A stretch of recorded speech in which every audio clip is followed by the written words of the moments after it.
অনেক বড় হয়েছে।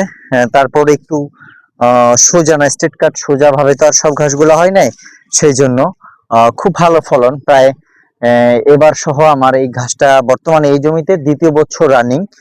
আর হিউজ পরিমাণ এখান থেকে আমি কাটিং চারা বিক্রি করেছি। আমার হাত ধরে বাংলাদেশের আনাচে কানাচে অসংখ্য খামারি ভাই বোনেরা গুয়াতেমালার কাটিং সংগ্রহ করে তারা ঘাস চাষ করে নিয়েছেন, সফলভাবে ঘাস চাষ করে নিয়েছেন।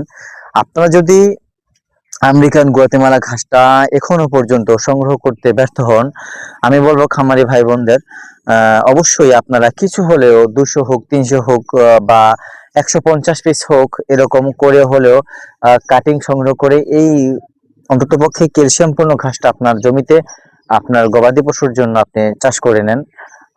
এছাড়া আরো ঘাস রয়েছে যেটা আপনারা অহরহ জানেন, জারাওয়ান হাইব্রিড ঘাস, ইন্দোনেশিয়ান স্মার্ট নেপিয়ার ঘাস, তাইওয়ান হাইব্রিড ঘাস। হ্যাঁ, এইসব ঘাসগুলো কিন্তু বর্তমানে অ্যাভেলেবেল, কিন্তু আমেরিকান গুয়াতেমাল ঘাসটা কিন্তু অ্যাভেলেবেল, খামারিরা চাষ করেন না। আর এই ঘাসটা শতভাগ জার্মিনেশন পাওয়া যায় না যদি কিনা আপনি ভালো মানের কাটিং রোপণ করতে ব্যর্থ হন।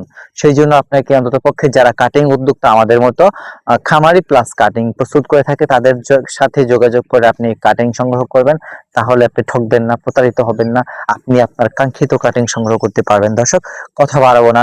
যদি আপনার ঘাসের কাটিং প্রয়োজন হয়, যে কোনো জাতের ঘাসের কাটিং, আপনার স্বপ্ন যদি হয় খামার গড়ার, তাহলে আর দেরি করবেন না, এখনই ঘাস চাষ করে নিন। তারপরে আপনার স্বপ্নের খামার আপনি সফলভাবে গড়ে তুলুন। সকলকে ধন্যবাদ।